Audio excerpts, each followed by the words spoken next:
The kickoff event was just the start of a series of creative ways to keep the community involved in reading. Corrine Barberina joins me now to recap this year's event and to tell us about one more great opportunity to get involved. Corrine, thank you so much. It's great to see you. Thank you, Kathy. It's wonderful to be here. Great to see you too. So, as you know, because we've talked about this a lot over the years, the Big Read has been one of my favorite events, and Irving has been able to bring so many wonderful authors to town. Well, this time you've had to do it virtually, obviously, but I'd love to know a little bit more about this year's author and which book you selected. Absolutely. We chose a small but powerful book of poetry by Alberto Rios. And the book is called A Small Story About the Sky. As you can see, it's fairly a slim volume, but it's packed with a lot of information for our community. Our goal with this year's Big Read really was to choose a book that would help educate the community and to bring something different than we've done in the past in poetry. We felt filled that bill. There's a wide array of poems that will appeal to a wide audience, even those not familiar with poetry.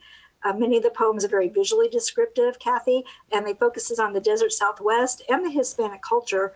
But what's remarkable is he focuses a lot in his poems on everyday life and tends to take the ordinary in our everyday lives and make it extraordinary.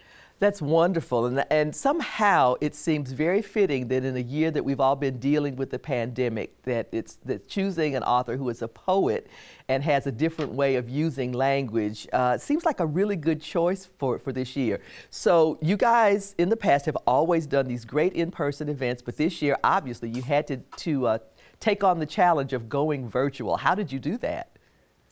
Well, we worried a little bit, and then we basically looked at our program lineup, and we decided to go through each program and adapt it to virtual. Luckily, what happened this year with the pandemic is that we had to take all of our programs in the library and adapt our programming to fit it to appropriate social distancing and safety, and to bring it to our community in a different way. So basically, we went through each program and decided how it would best be presented to our community in that way. So it was a variety of Zoom live programs, such as our gardening workshops and our book talks and our poetry slam workshops, where people can just log into Zoom like you and I are doing and discuss and have a program live. We also pre-recorded many of our programs and posted them up on YouTube and Facebook. We had programs such as how to write poetry, our children's story bites and puppet shows. We soon will be posting some pre-recorded artists of the Texas and the American Southwest, where we had artists who actually took some of their favorite poems from Mr. Rios and did artwork and explained how that poem made them feel through art. Oh, that's wonderful. Right.